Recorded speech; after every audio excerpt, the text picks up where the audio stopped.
नमस्कार। अगर हम सभी से एक प्रश्न किया जाए कि हम में से कौन व्यक्ति ऐसा है जो घूमना नहीं चाहता, तो पूरी उम्मीद है लगभग सभी लोग यही कहेंगे, सब घूमना चाहते हैं। लेकिन घूमने के लिए चाहिए पैसा, वो भी बहुत ज़्यादा। क्यों? क्योंकि घर से जैसे ही बाहर निकलेंगे तो रिक्शा करेंगे, ऑटो करेंगे, बस, ट्रेन या फिर प्लेन, चाहे जिस चीज़ से जाइए, चाहिए है पैसा। और फिर जहाँ आप जा रहे हैं वहाँ जाने के बाद भी क्या चाहिए? पैसा। खाएँगे, पिएँगे, कहीं पर रुकेंगे, इसके लिए पैसा। और अगर किसी के साथ आप जा रहे हैं, महिला के साथ, तो अपने खर्चे को 4-5 गुना ज़्यादा कर लें। क्यों? क्योंकि फिर एक और चीज़ जुड़ जाती है, वो है शॉपिंग। और जब इतना अनाप-शनाप खर्चा होता है, तो फिर दूसरा प्रश्न उठता है कि जाना कहाँ चाहेंगे? तो इसका जवाब है, अलग-अलग लोगों को अलग-अलग तरह की जगह पसंद है। किसी को पर्वत देखना पसंद है, तो वो पहुँच जाएगा हिमाचल प्रदेश, जम्मू-कश्मीर साइड। किसी को समुद्र पसंद है, तो पहुँच जाएगा आंध्र प्रदेश या फिर तमिलनाडु या फिर गुजरात के साइड। किसी को पसंद है पर्वत ऐसे देखना जो पुराने हैं, तो पहुँच जाएगा अरावली साइड। किसी को मैदान देखना है तो उत्तर प्रदेश, बिहार में पहुँच जाएगा। इस तरह से जिसको जो पसंद होता है, लोग वहीं पर जाते हैं। तो अब बात करेंगे हम कि घूमना तो है, लेकिन पूरी दुनिया घूमने के लिए सबसे पहले हमारा जो अपना तरीका है वो है किताब।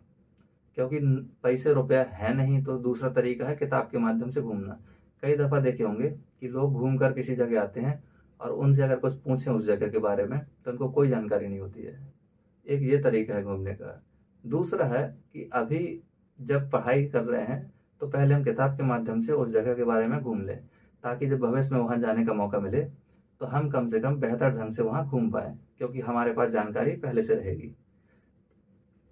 तो सबसे पहले हम पूरा अध्ययन करने के लिए कुछ शब्द हैं, उनके बारे में जान लेते हैं। वो शब्द हैं, पहला है एक जिसको हम बोलते हैं ग्लोब। दूसरा शब्द है इसको बोलते हैं मैप या मानचित्र। तीसरा शब्द होता है जिसको हम बोलते हैं एटलस। ये है क्या? तो देखिए, ग्लोब ये है। ग्लोब का मतलब है हमशक्ल। जिस तरह एक व्यक्ति दूसरे का हमशक्ल होता है, उसी प्रकार जिस तरह हमारी पृथ्वी है, सेम सेम उसी के आकार का एक गोला बना दिया है। मार्केट में मिलता है ग्लोब नाम से, इसको कहते हैं ग्लोब।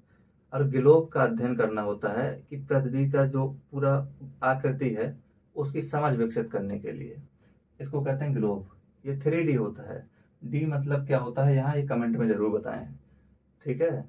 यानी इसमें लंबाई, चौड़ाई और ऊंचाई तीनों चीज़ें होती हैं। इसको कहते हैं ग्लोब। इसी प्रकार अब बात करेंगे मैप की। अगर हमको पूरी पृथ्वी के बारे में या पूरे पृथ्वी के किसी एक भाग के बारे में जानकारी इकट्ठी करनी है बेहतर ढंग से, तो उस जानकारी को अगर हम कागज़ में, किसी कागज़ में या किसी कपड़े में जब छाप देते हैं ना, तो कहलाता है क्या? मैप, यानी मानचित्र। और जैसा कि नाम में देख रहे हैं, मानचित्र, मान का मतलब होता है कि एक माप पर आधारित होता है, यानी एक पैमाने पर आधारित। जैसे मानकर चलिए एक कागज है, ये रहा कागज। इस कागज में कहा जाए कि 100 किलोमीटर की दूरी को दिखाइए, तो इसमें 100 किलोमीटर कैसे जाएंगे? छोटू सा कागज है। तरीका क्या है? इसका तरीका है कि कुछ नहीं कीजिए, यहाँ लिख दीजिए 100 किलोमीटर बराबर 1 सेंटीमीटर। और 1 सेंटीमीटर की यानी यहाँ आप लाइन खींचते हैं, इसका मतलब है ये दूरी समझ जाएगा कोई भी, ये कितनी हो गई? ये हो गई 100 किलोमीटर। ये होता है 2D, लंबाई और चौड़ाई। ऊंचाई इसमें नहीं होती है। अगर धरती को बेहतर ढंग से समझना है, तो इसी का उपयोग करते हैं। किसी स्थान के बारे में जानना है, किसी पर्वत पठार में कुछ भी जानना है, ये सबसे बेहतर तरीका है। चूंकि मान पर आधारित होता है, इसलिए ये मानचित्र। लेकिन जो अभी कॉपी पेन से बनाओगे ना, तो वो मान पर आधारित तो है नहीं, तो कहलाएगा चित्र खाली। अब बात करते हैं इसके प्रकार। देखिए, जो मानचित्र होता है उसके 3 प्रकार होते हैं। मानचित्र में सबसे पहले आप क्या दिखाएंगे? सबसे पहले आप दिखा सकते हैं पर्वतों के बारे में, पठार के बारे में, मैदान के बारे में, समुद्र के बारे में, नदियों के बारे में। यानी ये सब चीजें इंसान तो बनाए नहीं है, तो बनाया कौन है? प्रकृति। कौन? प्रकृति। इसलिए इसको कहते हैं प्राकृतिक या भौतिक। दोनों का मतलब एक ही होता है, प्राकृतिक या भौतिक। इसको बोलते हैं फिजिकल मैप। यानी जब पर्वत, पठार, मैदान के बारे में अगर कहें कि देखिए, तो बिना किसी संकोच के और बिना शर में आए सीधे सीधे देखना प्राकृतिक मानचित्र। उसी में मिलेंगे ये पर्वत, पठार, मैदान, जो भी आपको देखने हैं। लेकिन जब आपसे कहा जाए कि किसी राज्य की बात कीजिए, किसी देश के बारे में बताइए, या फिर आप किसी शहर, कस्बे के बारे में बताइए, ये सब कौन बनाया? ये सब बनी संस्था राजनीति से। इसलिए इसको देखना है तो देखेंगे राजनीतिक मानचित्र से, यानी पॉलिटिकल मैप में देखेंगे। यानी अगर किसी देश की बात हो, किसी राज्य की बात हो, किसी शहर की, जिले की, गांव की, मोहल्ले की, कहीं की भी बात हो, वो बात करेंगे राजनीतिक में। इन सब के अलावा देखे होंगे सड़कें भी हैं, मंदिर भी हैं और उद्योग धंधे भी हैं। इसके अलावा पूरी जनसंख्या देखे होंगे, जनसंख्या घनत्व की बात की जाती है, जनसंख्या के बारे में बताया जाता है कि वर्षा कहाँ कितनी होती है, मौसम के बारे में जानकारी। अब तीसरा जो कुछ भी बचा वो सब आ जाता है इसमें, थीमेटिक बोलते हैं इसको। थीमेटिक मानचित्र में किसके बारे में बात करेंगे? जनसंख्या के बारे में, उद्योग के बारे में, इसके अलावा वर्षा के बारे में, मौसम के बारे में, जलवायु के बारे में, सारी चीजें यहाँ अध्ययन करेंगे। तो इसके अलावा एक शब्द होता है, इसको बोलते हैं एटलस। तो एटलस क्या होता है? देखिए, जब कई सारे मैप को एक जगह फिट कर दिया जाता है, अब कई पन्नों को अगर एक जगह लगा देंगे तो वो क्या बन जाएगा? किताब। और उसी किताब को नाम दिया एटलस। कौन दिया? 6वीं शताब्दी में एक व्यक्ति थे जिनका नाम था मार्केली।